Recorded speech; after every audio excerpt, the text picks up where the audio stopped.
दर्शकवृन्द नमस्कार। कार्यक्रम सन्दर्भको आजको श्रृङ्खलामा यहाँहरूलाई हार्दिक स्वागत छ। सन्दर्भको आजको श्रृङ्खला पछिल्लो समय विश्वव्यापी रूपमा फैलिएको कोरोना भाइरस कोभिड-19 को त्रासका कारण मुलुक यतिखेर स्तब्ध छ। नेपाल पनि त्यसबाट अछुतो रहन सकेन। नेपालका हरेक वर्गका नागरिकहरूलाई कोरोनाले प्रभाव पारेको छ। त्यसमध्येको पनि बालबालिकालाई कोरोनाका कारण अझ बढी प्रभाव परेको छ। बालबालिकाको मनोसामाजिक रूपमा असर परेको छ। बालबालिकाले लामो समयसम्म विद्यालय जान पाएका छैनन्। उनीहरूको पारिवारिक वातावरण, आर्थिक अवस्था, आर्थिक समस्या हुँदाखेरि बालबालिकाको दिमागमा, बालबालिकाको अन्य जीवनमा चाहिँ प्रभाव परेका घटनाहरू बढोत्तरी भइरहेका छन्। र आज हामी यो अवस्थामा बालबालिकाहरूलाई कसरी अभिभावकले केयर गर्ने, कसरी बालबालिकाहरूको मनोसामाजिक रूपमा उनीहरूको वृद्धि विकासमा ध्यान पुर्याउने भन्ने विषयमा आधारित रहेर कुराकानी गर्दैछौँ, जसका निम्ति बालबालिका सम्बन्धी अध्यापन र अध्ययन गर्दै आउनुभएका सुरक्षा सुवेदी जुन बाल स्वास्थ्य नर्स हुनुहुन्छ, उहाँले चाहिँ बालबालिकाको क्षेत्रमा लामो समय बहस र चिन्तन गर्दै आउनुभएको छ। यहाँलाई स्वागत छ। धन्यवाद। कोरोनाले गर्दाखेरि मुलुक स्तब्ध बन्यो। विश्वव्यापी रूपमा कोभिडको सन्तास अझै पनि हट्न सकेको छैन। यो बेला चाहिँ बालबालिकाको मानसिक चेतनालाई पार्ने प्रभाव के हो र यसलाई चाहिँ तपाईँले कसरी लिनुभएको छ? यतै गर्नुहोस्। हजुर, अहिले कोरोनाले त सबैजनालाई असर पारिरहेकै छ होइन। अब ठुलो मान्छेहरूले, हामीहरूले त कोरोना कसरी भयो, योबाट कसरी बच्ने, कसरी यो रोग नियन्त्रण गर्ने भन्ने बारे त बुझिरहेको छौँ, तर बच्चाहरूले चाहिँ यो कुरा बुझ्न सकेको हुँदैन होइन। अनि कतिपय अब गार्जियनले चाहिँ बच्चाहरूलाई बुझाउनुहुन्न कि के भइरहेको छ। बच्चाहरूलाई पनि एकदम कौतूहलता भइरहेको हुन्छ, किन स्कुल बन्द भइरहेको छ, किन हामी स्कुल जान सकिरहेको छैन, किन हामी बाहिर जान मिल्दैन होइन। उनीहरूलाई त त्यो थाहा छैन किन यस्तो भइरहेको छ भन्ने मात्रै हुन्छ, तर मेन कुरा उसलाई थाहा हुँदैन। त्यही भएर हामीले उसलाई बुझाइदिनुपर्छ। बच्चाहरूलाई पनि सकेसम्म अहिले यस्तो रोग, नयाँ रोग आएको छ, यो यसरी हामी बाहिर जाँदाखेरि फैलिने भएको भएर हामी अहिले स्कुलहरू बन्द भएको हो, बाहिर निस्किन नमिलिरहेको हो भनेर बच्चाहरूलाई जबसम्म हामीले बुझाइँदैन नि, उनीहरूलाई एकदमै मानसिक एकदमै असर परिरहेको हुन्छ। त्यसैले बच्चालाई हामीले जति कुरा बुझ्छौँ त्यो बच्चालाई सही कुरा बताइदिने, फेरि त्यो झुट कुराहरू भनिदियो भने पछि झन् गएर उसलाई असर पर्छ होइन। जे फ्याक्ट कुरा हो, सही कुरा हो र हामीले जति बुझेको छौँ त्यो कुरा चाहिँ बच्चालाई पनि हामीले बुझाइदियो भने अझै उसलाई त्यो बुझ्नको लागि सजिलो हुन्छ र पछि गएर उसले अरूलाई ट्रस्ट गर्ने, उसले मलाई सानैदेखि नै सही कुरा भन्नुहुँदो रहेछ मेरो गार्जेनले भनेर ट्रस्ट गर्ने खालको बानी पनि पछिसम्म गएर बस्छ। बालबालिकाको दिमागलाई काँचो माटो भनिन्छ, जसलाई चाहिँ त्यो माटोलाई जस्तो आकार दिन चाह्यो त्यस्तो आकार भन्छ, त्यस्तो मूर्ति भन्छ होइन। परिवार त पहिलो पाठशाला हो बालबालिकाको, त्यसमा पनि आमा बुवा।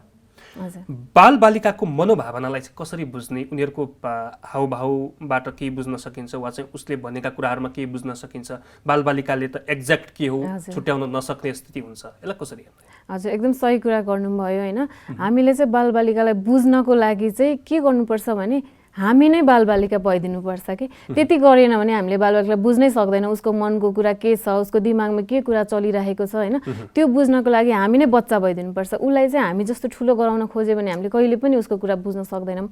त्यसको लागि चाहिँ अब हामी त बच्चाको पार गरेर हामी अब एडल्टमा आइसक्यौँ होइन, ठुलो भइसक्यो, तर बच्चाहरू त अझै त्यो पार गरिसकेको छैन। उसलाई त हामीले ठुलो बनाउन खोजेर त कहिले पनि सकिँदैन। त्यसैले हामी नै बच्चा भइदिने र बच्चा जसरी कुरा गरिदियो भने बल्ल उसले आफ्नो कुराहरू सेयर गर्छ। अनि के भइरहेको छ, तिमीलाई केही प्रब्लम छ कि छैन, स्कुलमा के भइरहेको छ, सबै कुरा सोध्नु पऱ्यो, उसलाई टाइम दिनु पऱ्यो हामीले। कति अब हामीले अभिभावकहरूले बच्चालाई टाइम दिँदैनौँ, किन यस्तो गर्यो भनेर गाली मात्रै गर्छौँ कि। त्यस्तो गर्यो भने उसले कहिले पनि खुलेर आफ्नो कुराहरू बताउँदैन, डरले गर्दाखेरि। त्यसैले एकदमै ठुलो कुरा के हो भने घरमा उसलाई डर देखाउनै भएन, एकदमै माया गरेर वातावरणमा राख्नु पर्यो र हामी बच्चा जस्तै भइदिने, उसँग खेलिदिने, खेल्दा खेल्दै उसले कुराहरू सेयर गर्ने हो आफ्नो कुराहरू। अनि हामीले उसको कुरा सुनिदियो भने बल्ल उसले मेरो गार्जेनले त मेरो कुरा सुन्दो रहेछ, मैले भन्नु पर्दो रहेछ भनेर अनि उसले आफ्नो कुराहरू चाहिँ भन्न थाल्छ। त्यसरी मात्रै बुझ्न सकिन्छ। परिवारको वातावरणले चाहिँ बालबालिकालाई कतिको प्रभाव पार्छ? तपाईँले भन्नुभयो बालबालिका जस्तै बनिदिने। बालबालिकालाई धेरै छुट दिँदाखेरि पनि र उनीहरूको चाहिँ हरेक क्रियाकलापहरूमा खेल्नेदेखि लिएर अन्य आकाङ्क्षामा धेरै छुट दिँदाखेरि के समस्याहरू पनि निम्तन्छन् भनिन्छ? हजुर, एउटा कुरा चाहिँ हो, अब बालबालिकालाई धेरै छुट दियो भने ऊ मातिँदै जाने हो होइन। तर कुरा के छ भने धेरै छुट पनि दिँदाखेरि पनि बिग्रिन्छ र धेरै स्ट्रिक्ट गर्यो भने पनि बच्चाहरू बिग्रिने हो।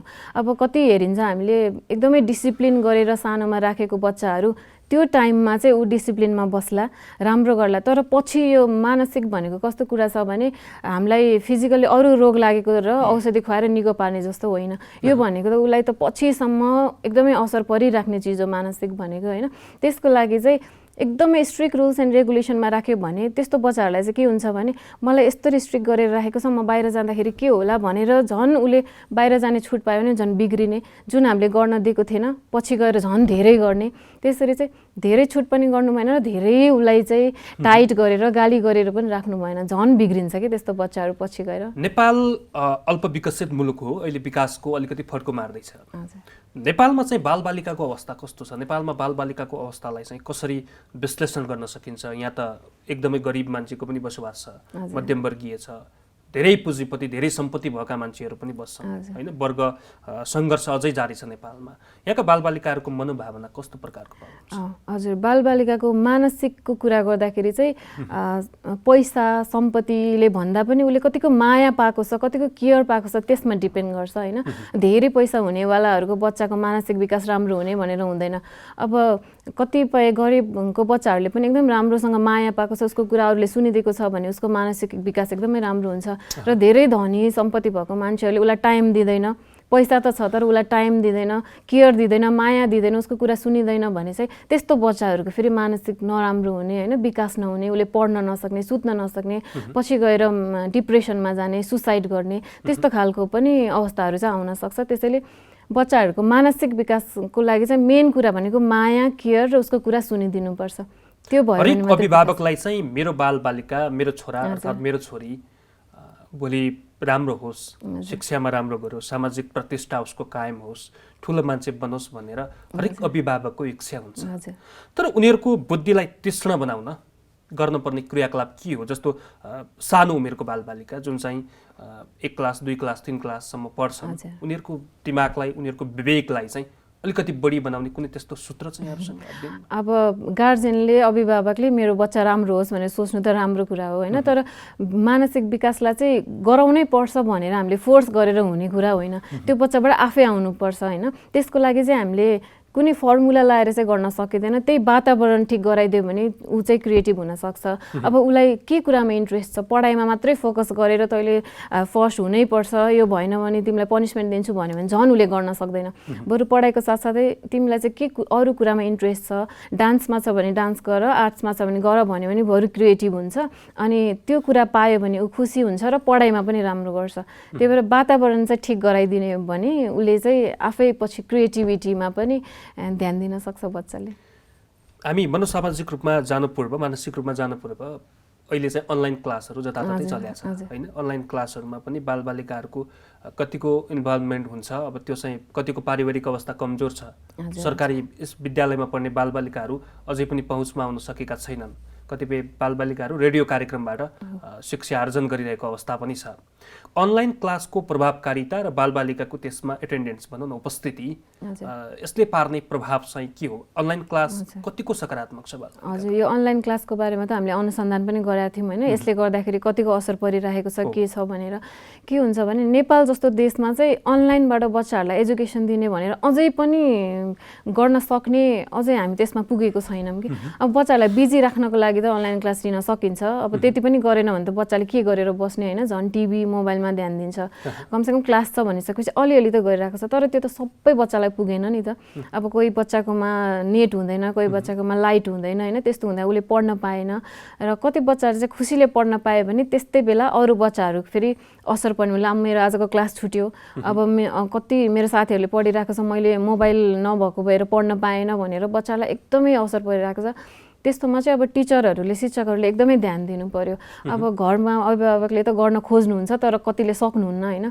अब कति बच्चाहरूले चाहिँ पढ्न पाएको छैन, त्यो चाहिँ शिक्षकले सबै आफ्नो विद्यार्थीहरूलाई बराबर ठानेर जसले चाहिँ त्यो नेटहरूको कारणले गर्दाखेरि या आफ्नै मोबाइलहरू नभएको कारणले गर्दाखेरि क्लास लिन सक्दैन, त्यस्तोहरूलाई चाहिँ अब फोन गरेर कसरी लिन सकिन्छ, उसकै घरमा गइदिएर हुन्छ कि या अरू कुनै माध्यमबाट चाहिँ उसलाई कसरी नलेज दिने भन्नेमा चाहिँ एकदमै ध्यान दिनुपर्छ। होइन भने बच्चाहरूलाई चाहिँ यसले गर्दा मानसिक धेरै असर पर्छ। तपाईँले अध्ययन पनि गऱ्यौँ हामीले अनलाइन क्लासको विषयमा भन्नुभयो, जस्तो अनलाइन क्लासमा एटेन्डेन्स हुन नसक्ने विद्यार्थीहरू र चाहिँ त्यसमा एटेन्डेन्स भएका विद्यार्थीहरूको बिचमा अध्ययन अनुसन्धान गर्नुभयो वा चाहिँ अनलाइन क्लास लिने र नलिने बिचमा गर्नुभयो कस्तो प्रभाव परेको अनलाइन क्लास लिँदाखेरि कस्तो कस्तो कुराहरूले चाहिँ बाधा पुर्याइरहेको छ होइन अब त्यो गर्दाखेरि कतिको असर भइरहेको छ कतिको घरमा अब नेट छ कतिको घरमा लाइट इलेक्ट्रिसिटीको फेसिलिटी छ भन्ने कुराहरू चाहिँ हेर्दै थियौँ किनभने त्यसले गर्दाखेरि पनि कति मान्छेहरूले चाहिँ रेगुलर अनलाइन क्लास लिइरहेको रहेछ र कतिजनाले नेट प्याक लिएर पनि गर्नुपर्ने हुन्छ नि त इलेक्ट्रिसिटी नेट नहुँदाखेरि कतिको पैसा खर्च भयो र कतिजनाले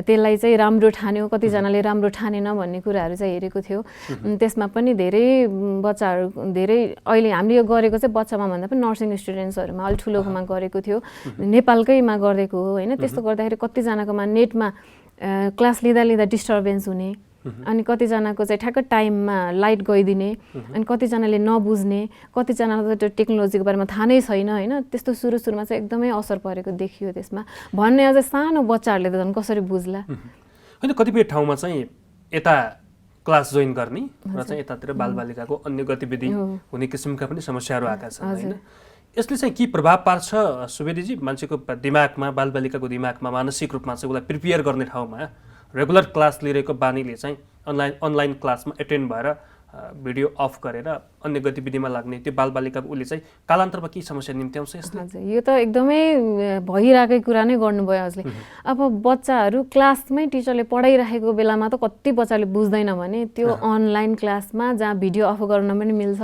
म्युट गर्न पनि मिल्ने भयो त्यस्तोमा चाहिँ अब बच्चाहरूले कसरी बुझ्ला कति बच्चाहरूले चाहिँ अब झ्याउ मानेर बन्द गरिदिन्छ त्यो हजुरले भनेको एकदमै सही कुरा हो त्यति बेला त उसले केही पनि बुझेन के तर टिचरलाई लागेछ उसले सबै सुनिरहेको छ भनेर बच्चाहरूले चाहिँ सुनेको हुँदैन अनि जब एक्जाम लिने बेला हुन्छ अनि उसलाई त केही पनि आउँदैन अनि कति असर पर्यो कि उसलाई त्यो एक्जामको लागि प्रिपेयर गर्नको लागि केही पनि छैन उसलाई एकदमै असर परिरहेको छ यसले उसको दिमागमा पनि असर पर्ने भयो र एजुकेसन सिस्टममा पनि एकदमै असर पर्ने भयो उसलाई कसैले अब एउटै क्लासमा पढ्ने विद्यार्थीहरू एउटै रुखमा फलेका फलहरूको आकार त फरक हुन्छ होइन कोही अमिलो हुन्छ कोही गुलियो हुन्छ त्यसको स्वाद नै फरक हुन्छ एउटै क्लासमा पढ्ने विद्यार्थीहरू हरेक समाजबाट आएको हुन्छ उसको संस्कृति अन्य कुराहरू लवाई खवाई बसाइ उठाइ फरक हुन्छ हरेक विद्यार्थी डिस्टिक्सन ल्याउँदैन कसैले 90 ल्याउँछ 85 ल्याउँछ 80 ल्याउँछ त्यसले चाहिँ क्लासमा आएको आफ्नो अन्तरले आफूले पढ्दै मेहनत गर्दै पनि नआउने पर्सेन्टेजले चाहिँ कस्तो असर गर्छ बालबालिकामा एकदमै ठुलो कुरा हो यो चाहिँ मानसिक असर गराउने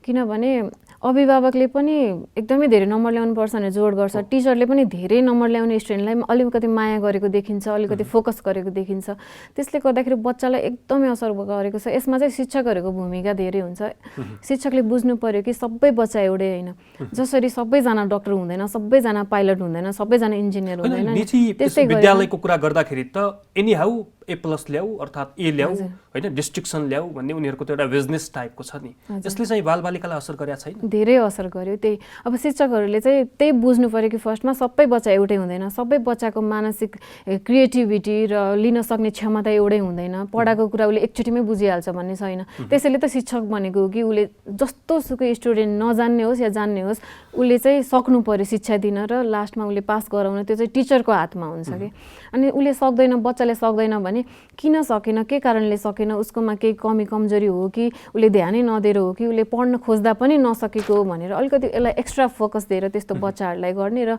कम्पिटिसनको सिस्टम राखिदिनु भएन कि धेरै त्यसले गर्दाखेरि धेरै सुसाइड गरेका पनि छन् बच्चाहरूले त्यो मार्क्स ल्याउन नसकेर एसएलसीमा अब त्यो मार्क्स ल्याउन नसकेर कतै सुसाइड भएको पनि सुनिरहेको छ नि त्यो भनेको त्यो टिचरको र अभिभावकले प्रेसर दिएर भइरहेको बच्चाहरूमा चाहिँ अब अलिकति अर्को प्रसङ्ग बालबालिकाबाट एडल्ट एजमा पुग्छ वयस्क हुन्छ होइन ठुलो क्लासमा जाँदै गर्दाखेरि विशेष गरी उसको साथी सङ्गतमा आउने परिवर्तनहरू त्यसपछि शारीरिक रूपमा आउने परिवर्तनहरू व्यवहारहरू भावनाहरूलाई चाहिँ परिवारले कसरी लिनुपर्छ लाग्छ अब सबै बच्चाहरू भनेको त अब जन्मेदेखि 18 वर्षसम्म सबैलाई बच्चा भनिन्छ होइन सानोमा त परिवारकै कन्ट्रोलमा हुन्छ बच्चा परिवारले जे भन्यो त्यही मान्ने भयो तर उसको चाहिँ एज जब बढ्दै जान्छ 13 वर्षपछि 14 वर्षपछि जब एडोलोसेन्स पिरियडमा जान्छ नि त्यति बेला चाहिँ हामीले धेरै फोर्स गर्नु हुँदैन क्या बच्चालाई उसलाई चाहिँ साथीसँग घुलमिल हुनुपर्छ उसलाई बाहिर जानुपर्छ त्यस्तोमा चाहिँ उसलाई छोडिदिनुपर्छ। अलिकति निगरानीमा चाहिँ राख्ने, सुपरभिजन चाहिँ गर्ने, लाइक कस्तो ठाउँमा गइरहेको छ, कस्तो साथीहरूसँग भेटिरहेको छ भनेर चाहिँ बुझ्ने। तर जानै नदिने, त्यस्तो गऱ्यो भने त पछि झन् उसलाई असर गरेर अनि पछि बिग्रिने र रक्सी चुरोट खाइदिने, पछि गएर त्यस्तो झन् बिग्रिन सक्छ कि।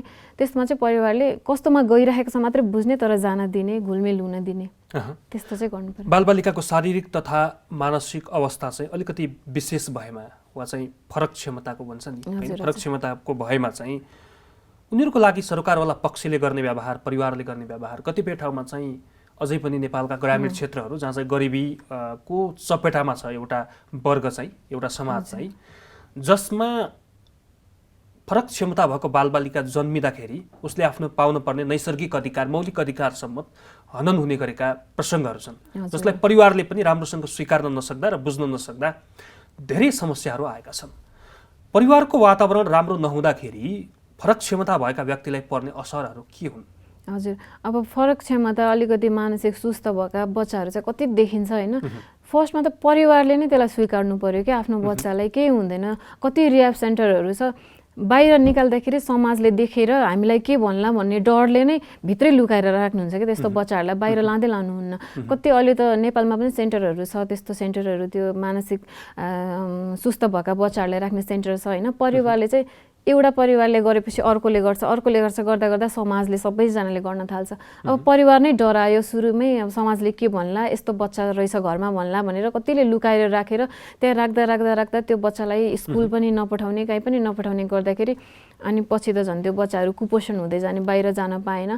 त्यस्तोले गर्दाखेरि एक त उसलाई यसै त असर परिरहेको छ, झन् उसलाई त असर त मानसिक असर परे नै भयो, उसले भन्न पनि सक्दैन र उसलाई भित्रभित्रै त्यो कुराले चाहिँ असर गरिरहेकै हुन्छ।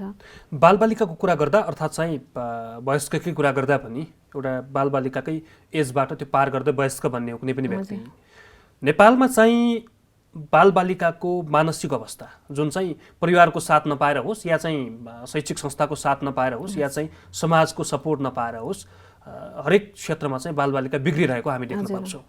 उसको मानसिक अवस्था कस्तो पाउनु भएको छ? नेपालको हकमा बालबालिकाले गर्ने, मानसिक अवस्था असन्तुलन भएका व्यक्तिहरूले गर्ने व्यवहार चाहिँ कस्तो रहन्छ? त्यसलाई कसरी बुझ्ने?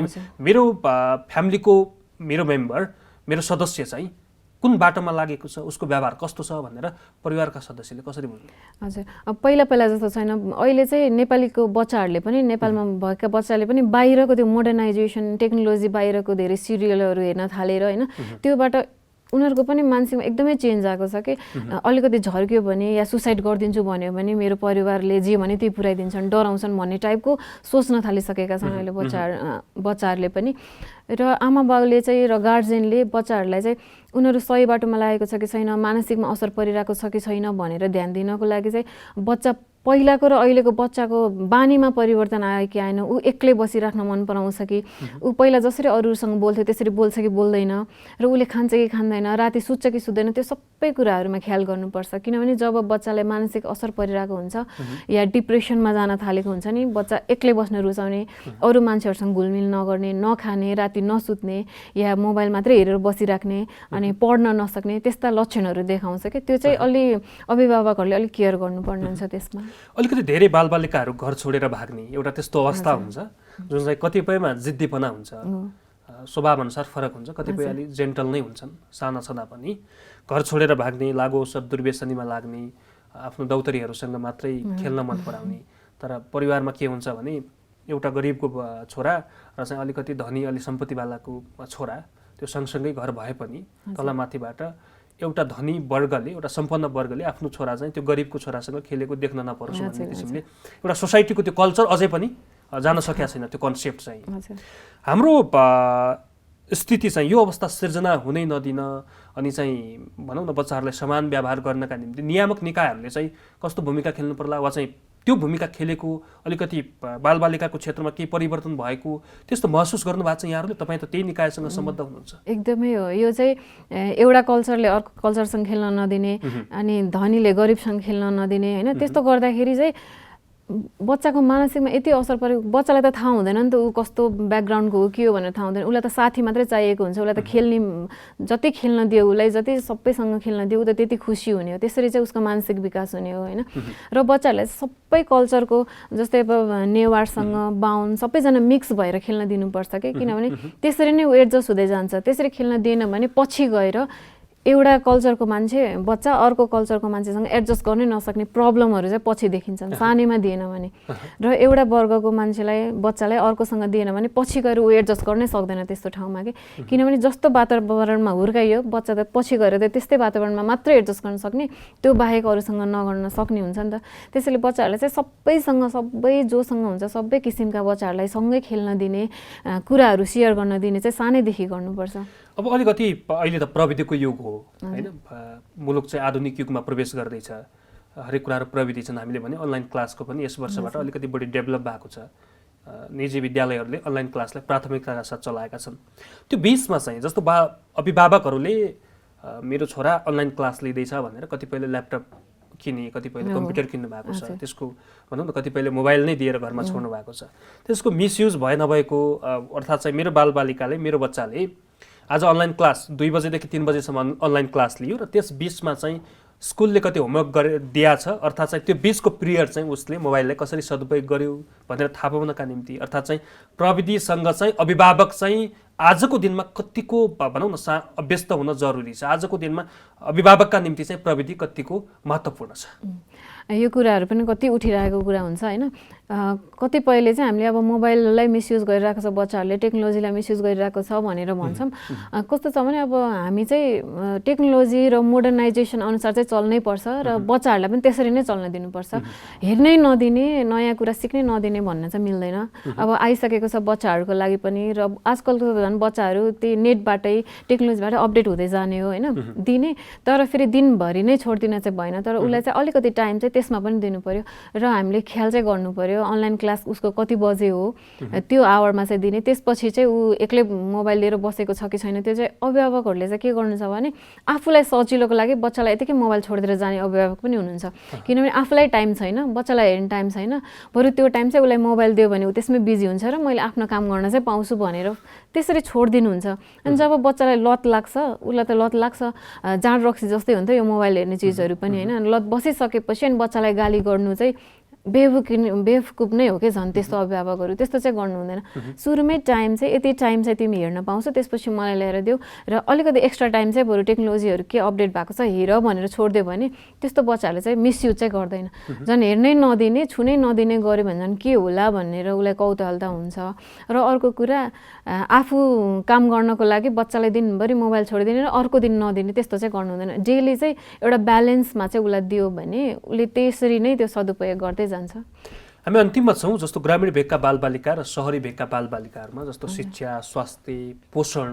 होइन त्यो अवस्था चाहिँ र उसका अधिकारका कुराहरूमा चाहिँ कस्तो फरक पर्नु भएको छ पहिलाको जस्तो सहर गाउँ भनेर जसरी छुट्याइन्थ्यो गाउँका बालबालिकाहरूलाई चाहिँ धेरैजना हुन्छ त्यसो भए टाइम दिन्छ खेल्न पाउँछ उनीहरू चाहिँ मोबाइल धेरै हेर्दैन सहरमा चाहिँ ऊ एक्लै हुन्छ प्यारेन्ट्स बिजी हुन्छ भनेर थियो होइन तर अहिले चाहिँ गाउँतिरका बालबालिकाहरू पनि मोबाइलमै लाग्ने सहर र गाउँको त्यति फरक छैन अहिले हेर्दाखेरि चाहिँ पहिलाको जस्तो फरक चाहिँ देखिँदैन हो अलिकति फरक अब गाउँतिर चाहिँ अलिकति खेल्ने ठाउँ हुन्छ बाहिर हुन्छ सहरमा चाहिँ त्यस्तो मिल्दैन त्यसैले उनीहरू त्यो धेरै मोबाइल ल्यापटप कम्प्युटरमा जान्छ तर अहिले चाहिँ बराबर जस्तो हुन थालिसकेको छ कि गाउँतिरको पनि सबै बिजी हुन थाल्यो प्यारेन्ट्सहरू बिजी हुन थाल्यो र गाउँतिर पनि धेरै बच्चा पहिला हुन्थ्यो साथी हुन्थ्यो खेल्थ्यो अहिले चाहिँ एउटा बच्चा धेरैजनाको एउटा बच्चा नै हुने होइन त्यस्तो देखेको छ अहिले त्यसैले अहिले त्यति अन्तर चाहिँ छैन अलिकति मात्रै अन्तर देखिएला उतातिरको बालबालिकाहरू पनि धेरै मोबाइलमा यस्तोमा फोकस गरेको चाहिँ अहिले देखिएकै छ बालबालिकाको क्षेत्रमा काम गर्ने नियामक निकायहरू संस्थाहरू र चाहिँ अभिभावकहरूलाई छोटोमा भन्नुपर्दा यहाँको सुझाव सन्देश वा चाहिँ कुनै आह्वान के छ हजुर अब अघि पनि भनेको जस्तै शारीरिक कुनै रोग लाग्छ भने त्यसलाई त औषधि खुवाएर निको पार्न सकिन्छ तर मानसिक उसको स्वस्थ भएन भने सानैदेखि उसलाई हामीले स्वस्थ मानसिक राख्न सकिन भने ऊ पछिसम्म पनि उसले डेभलपमेन्ट गर्न सक्दैन प्रोग्रेस गर्न सक्दैन के बच्चाले ऊ अरूको अगाडि बोल्न सक्दैन पढ्न सक्दैन राम्रोसँग त्यसैले चाहिँ अब बच्चाको मानसिक स्वास्थ्यलाई चाहिँ विकास गर्नको लागि एक त अब वंशानुगतले नै फरक पार्ने भयो अर्को चाहिँ अब गर्भमा हुँदाखेरि आमाले कतिको स्याहार पाएको छ, पोषण पाएको छ, त्यसले पनि फरक पर्ने भयो। र जन्मिसकेपछि चाहिँ हामीले ध्यान चाहिँ एकदमै केमा दिने भने बच्चा चाहिँ उसको टाइम अनुसार, उसको एज अनुसार ऊ जस्तो गर्छ नि पछि उसले त्यसरी नै छोडिदिनु पर्यो कि। जस्तै अब 1 देखि 3 वर्षका बालबालिकाहरूले टोयलेट गर्न, टोयलेट ट्रेनिङका कुराहरू आउँछन् होइन, ओछ्यानमा पिसाब गर्न सिक्ने टाइपको छोड्नुपर्छ भनेर हुन्छ नि। तर कतिपय बच्चाहरू चाहिँ 6 वर्षसम्म पनि ओछ्यानमा पिसाब गर्न दिने, उसलाई चाहिँ कतिजनाले गाली गर्ने, पिट्ने, धम्क्याउने गर्नुहुन्छ कि। त्यस्तो चाहिँ गर्नु भएन, उसले टाइम आएपछि गर्छ र त्यसपछि पनि 6 वर्षसम्म पछि पनि उसको छुटेन भने मात्रै उसलाई केही प्रब्लमले गर्दा हो कि भनेर जचाउन लानु पर्यो। त्यस्तै अब खानेकुराको कुरामा त्यो 6 महिनासम्म चाहिँ एकदमै दुध खुवाउनु पर्यो बच्चालाई होइन, अरू चिज खुवाउनको लागि हतार नगर्ने, 6 महिनापछि मात्रै खुवाउन सक्नुहुन्छ। र उसलाई चाहिँ बच्चालाई कम्पिटिसन धेरै नगराउने, कम्पेयर नगर्ने। एउटा बच्चासँग अर्कोसँग कम्पेयर गर्यो भने उसको मानसिक एकदमै असर पर्छ, उसले चाहिँ पछि गएर सुसाइड गर्न पनि सक्छ। र स्कुलमा पनि सबै बच्चाहरूलाई चाहिँ एउटै हो, उनीहरूले एकैचोटि सिक्छन् भन्ने हुँदैन, कोही ढिला सिक्छन्, कोही चाँडो सिक्छन्। त्यस्तोमा चाहिँ शिक्षकहरूले पनि बुझ्नु पर्यो त्यो कुरालाई। र अरू जति पनि अब सरकारको कुरा आउँछ, कतिपय अघि हजुरले भने जस्तै कतिपय बच्चाहरू चाहिँ मानसिक सुस्त भएर घरमै लुकेर बसिरहेको छन्। त्यस्तो बच्चाहरूको चाहिँ घर घरमा गएर सबै बच्चाहरू चाहिँ मानसिक स्वास्थ्य छ कि छैन भनेर बुझ्नु पर्यो। र छैन भने चाहिँ त्यस्तो बच्चाहरूलाई कति रिहाब सेन्टरहरू छन् त्यस्तोमा लगेर राखिदिनु पर्यो र सबै बच्चाहरूलाई चाहिँ स्वस्थ बनाउनु पर्यो। हस्, यहाँको समयका लागि म धन्यवाद दिन चाहन्छु। Thank you. दर्शकवृन्द, कार्यक्रम सन्दर्भको आजको श्रृङ्खलामा कुनै पनि देश स्वस्थ बन्न, त्यहाँका नागरिक स्वस्थ बन्नुपर्छ, त्यहाँका बालबालिका स्वस्थ बन्नुपर्छ, तब मात्रै हामीले सोचेको समुन्नत देशको परिकल्पना गर्न सकिन्छ भन्ने विषयवस्तुमा आधारित रहेर कुराकानी गऱ्यौँ। आजका लागि सन्दर्भको समय सकिएको छ। खेम्बम बिदा हुन्छु। नमस्कार।